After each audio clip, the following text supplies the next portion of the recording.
Bueno, hola a todos, sean bienvenidos a más una clase de electrocardiografía básica. Soy Felipe Casagrande, residente de cardiología del Sanatorio Ramón Cereijo, y en el día de la fecha hablaremos un poco sobre crecimiento ventricular y auricular.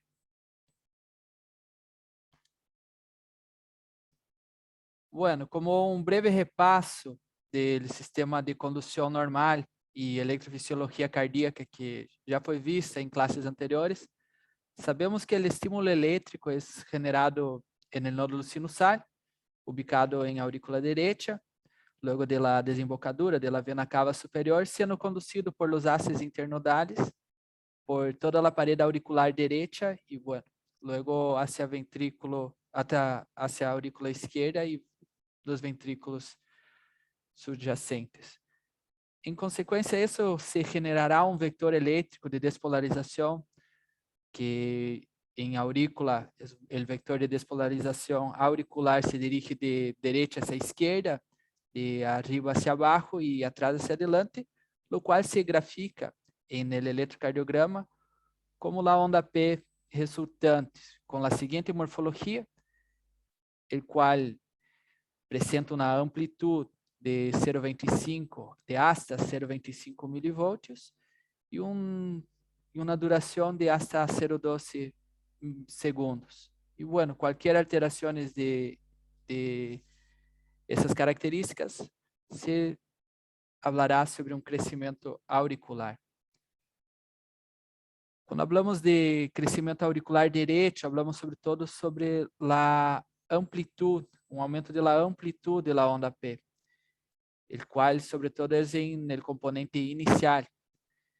Em base a isso, vamos apresentar uma onda P alta e aculminada, sobretudo em lo que são as derivações de D12, 13 AVF, e um componente bifásico com uma amplitude aumentada no componente inicial, do que se observa em V1.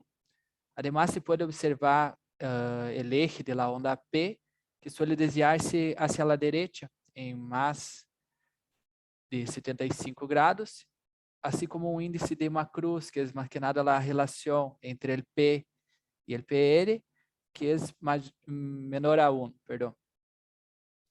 As etiologias que se podem encontrar um crescimento de aurícula direita, mas que nada são basicamente as que produzem sobrecarga das cavidades direitas, como as estenoses pulmonares, uma estenose de insuficiência tricuspídea, a hipertensão pulmonar, cor pulmonar e, bueno, outros eventos mais agudos, ele tem pneumotórax e derrame pleural massivo. Quando falamos de crescimento auricular esquerda, a diferença da aurícula direita, acá sim há uma alteração da duração da onda P, a expensas de que o estímulo elétrico tenha uma maior massa miocárdica auricular, óbvio, para despolarizar. E, bueno, isso vai generar os seguintes cambios em la onda P, el qual se observa uma onda P em D2 maior a 0,12 segundos. Também se pode observar uma P mejada em D1 e D2 maior a 40 milissegundos, o qual é bastante específico e sugere muito a P pulmonar, P mitral. Uma porção negativa também de la onda P em V1 maior a 40 milissegundos. E o índice de Macruz, esse sim se vai ver mais alterado com maior a 1,6. Também teremos o índice de Morris, que mais que nada é a multiplicação de lo que é a duração com a amplitude em V1 de la onda P, o qual, quando é maior a 40 milissegundos, se sugere muito na hipertrofia de aurícula esquerda. Entre as etiologias que podemos observar de hipertrofia auricular esquerda, temos mais que nada as que produzem sobrecarga de cavidades esquerdas, como a estenose e insuficiência mitral, a hipertensão, sobretudo, estenose e insuficiência aórtica, a miocardiopatia hipertrófica dilatada e, bueno, cardiopatias isquêmicas em lo que é a face dilatada. E, bueno, quando comparte os critérios tanto de crescimento auricular esquerdo como direito, hablamos de lo que é o crescimento biauricular, onde se pode observar P's melhadas em cara inferior, também a amplitude aumentada da onda P em D2 e as ondas bifásicas em V1. As etiologias, más que nada as enfermidades que apresentam uma enfermidade valvular plurivalvular, tanto mitral como tricuspídea, assim como estenose mitral com uma hipertensão arterial pulmonar. Outras cardiomiopatias globais, cardiomiopatias congênitas, com lesões de todas as cavidades cardíacas, também se podem observar essas alterações.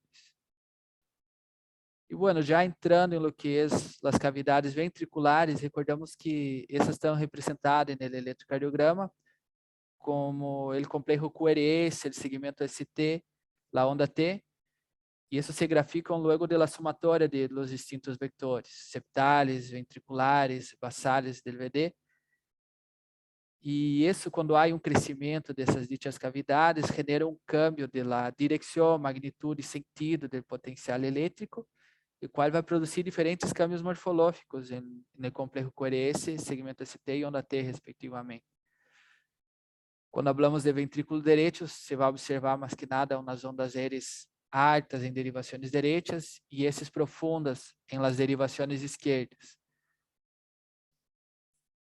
Acá, a continuação, um esquema gráfico de lo que seria a despolarização e repolarização normal ventricular com os diferentes vectores e resultantes.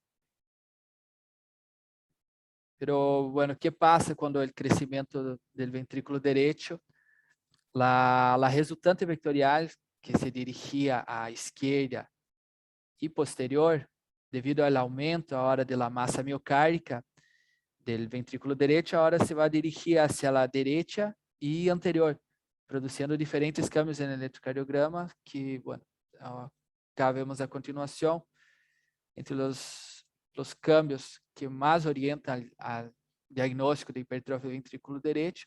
Temos a desviação do eje hacia a direita, mais de 110 graus, uma área muito ampla em V1, maior a 7 milímetros, assim como laser em V1 e mais laser em V5 e V6, maior a 10 milímetros, sugerem muita hipertrofia ventrículo derecho.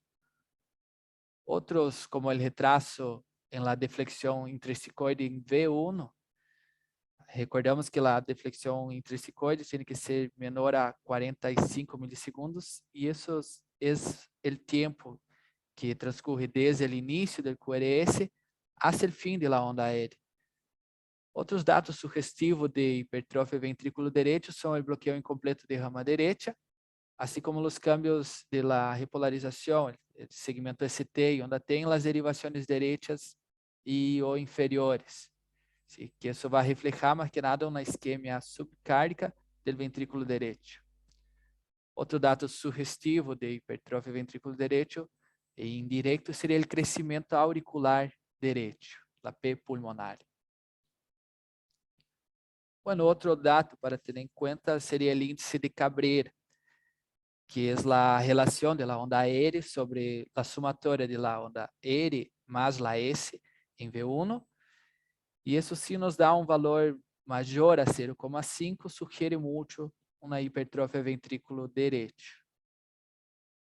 Como etiologias, se sabe todo o que vai produzir aumento da sobrecarga do ventrículo direito, como as estenoses pulmonares, mitrales, assim como o EPOC severo e o alcohol pulmonar. Já falando em crescimento ventricular esquerdo, sabemos que a hipertrofia ventrículo esquerdo não é um evento agudo, que requer várias semanas, meses, às vezes hasta anos para desenvolver-se, e que o eletrocardiograma tem uma sensibilidade e especificidade moderada. Se o estudo estándar para detectar o crescimento ventrículo esquerdo seria o ecocardiograma. Acá os vectores que se dirigem com uma vez alterado hacia atrás, arriba e hacia a esquerda, vão generar os distintos hallazgos no eletrocardiograma, como um complexo QRS de alto voltaje, assim como um QRS prolongado, a desviação do eje hacia a esquerda Y cambios en la repolarización, eso sugiere mucho hipertrofia ventrículo izquierdo, como el segmento ST presenta una depresión y una inversión de la onda T, es que nada en cara lateral A, tem D1 y AVL. E como outros dados sugestivos, podemos dizer o crescimento auricular esquerdo. Isso especialmente será útil em presença de um bloqueio de rama esquerda. Tendo as distintas especificidades, cá podemos observar algumas das características citadas, como o aumento da amplitude em V5 e V6. Acá também os câmbios em la repolarização do segmento ST e as ondas T negativas. Y bueno, acá lo que se observa en la onda P de V1, donde hay un componente de auricular izquierdo aumentado, sea prolongado. Em base a todos esses critérios, se pode generar vários dados sugestivos e somatórias, el qual nos dão vários índices, como ser o índice de Sokolov-Lyon, que sugiere muito hipertrofia ventricular izquierda, el cual, sumando as ondas S em V1 mais as ondas ERA em V5 e V6, isso se nos dá um valor maior igual a 35 milímetros, sugiere muito hipertrofia ventricular esquerda. Outros critérios bastante utilizados são a onda ERA em AVL, que maior a 11 milímetros sugiere, o índice de Corner, assim como o de Roberts, e outros como Scott, Lewis, ha descrito a seguir, como el de Lewis, la onda aérea en D1 más la onda S en D3, menos la onda aérea de D3 más la S de D1, eso mayor a 17 milímetros, sugiere mucha hipertrofia de ventrículo izquierdo. Em base a isso, também se realiza outros scores, como o score de Hohenwald-Esten, el qual a somatória de vários desses dados descritos eletrocardiográficos, se nos dá um score maior a 5, isso sugiere muito hipertrofia ventrículo esquerdo. Se como um score de 4, sugiere uma probabilidade intermédia de hipertrofia ventrículo esquerdo.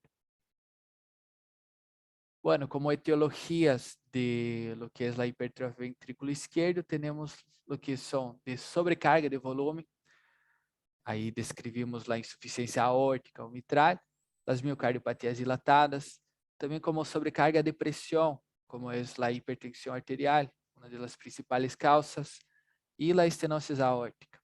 Outros casos também que se pode generar hipertrofia ventrículo esquerdo seriam os defeitos septais ventriculares, com maior sobrecarga de volume direito e esquerdo. A miocardiopatia hipertrófica, com maior a hipertrofia ventrículo esquerdo, ocorre sem sobrecarga de ventrículo. Também outros casos pode ser o coração atlético, que isso nos genera uma hipertrofia fisiológica. E bueno, já falando de lo que seria o crescimento biventricular, seria mais que nada quando cumpre critérios tanto de crescimento do ventrículo esquerdo como ventrículo direito. Aí os distintos hallazgos que se podem descrever, se pode existir mais que nada em la evidência de comunicação entre auricular, mas os critérios de hipertrofia ventrículo direito, e bueno, isso inclui a relação RS em V1 e V2, maior a 1, assim como a relação SR em V5 e V6, maior a 1. As ondas S profundas em V5 e V6 e a desviação da eje direito.